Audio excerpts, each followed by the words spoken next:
Hi guys, இன்னைக்கு நம்ம பார்க்க போகிறது இந்த வீடியோவில் காவல் நிலையத்தில் இளைஞர் உயிரிழந்திருக்காங்க. 6 காவலர்கள் சஸ்பெண்ட் பண்ணியிருக்காங்க. ஸோ இதுக்காக விஜய் தரப்பிலிருந்து தமிழக வெற்றி கழகத்திலிருந்து நிறைய பேர் இதற்கு கண்டனங்கள் தெரிவிச்சிருக்காங்க. திருட்டு வழக்கு விசாரணைக்காக அழைத்து செல்லப்பட்ட அஜித்குமார் காவலர்கள் தாக்கியதால் உயிரிழந்ததாக புகார் தெரிவிக்கப்பட்டிருக்கு. அந்த காவல் நிலையத்தில் பணியாற்றிய குற்றப்பிரிவு காவலர்கள் 6 பேரை பணியிடையே நீக்கம் செய்திருக்காங்க. மாவட்ட எஸ்பி உத்தரவிட்டிருக்காங்க.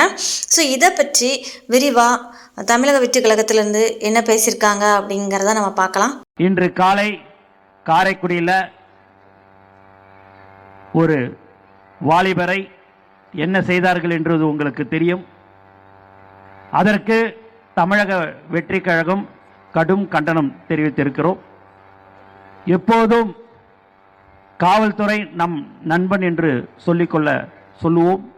ஆனால் ஒரு சில நேரங்களில் இப்படி நடப்பது என்பது இந்த ஆட்சியில் ரொம்ப அதிகமாக நடந்து கொண்டு இருக்கிறது என்பதை இந்த நேரத்தில் நாங்கள் தமிழக வெற்றி கழகம் சார்பாக கடுமையான கண்டனத்தை தெரிவித்துக் கொள்கிறோம்.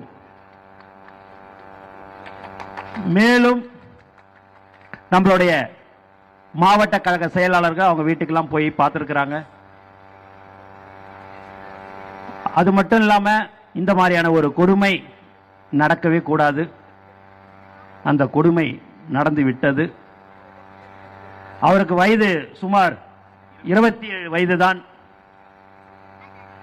அவருக்கு இந்த நிலைமை ஏற்பட்டிருக்கிறது. எப்போதுமே நீங்க பார்த்தீர்கள் என்று சொன்னால் ஒவ்வொரு செயலும் பார்த்து செய்ய வேண்டும் என்று சொல்வார்கள்.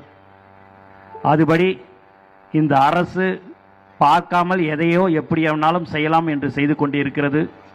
அதற்கு உண்டான பதில் அடுத்த வருடம் 2026 தலைவர் அவர்கள் முதலமைச்சராக அமருவார் என்பதை இங்கு திட்டவட்டமாக தெரிவித்துக் கொள்கிறோம். மேலும்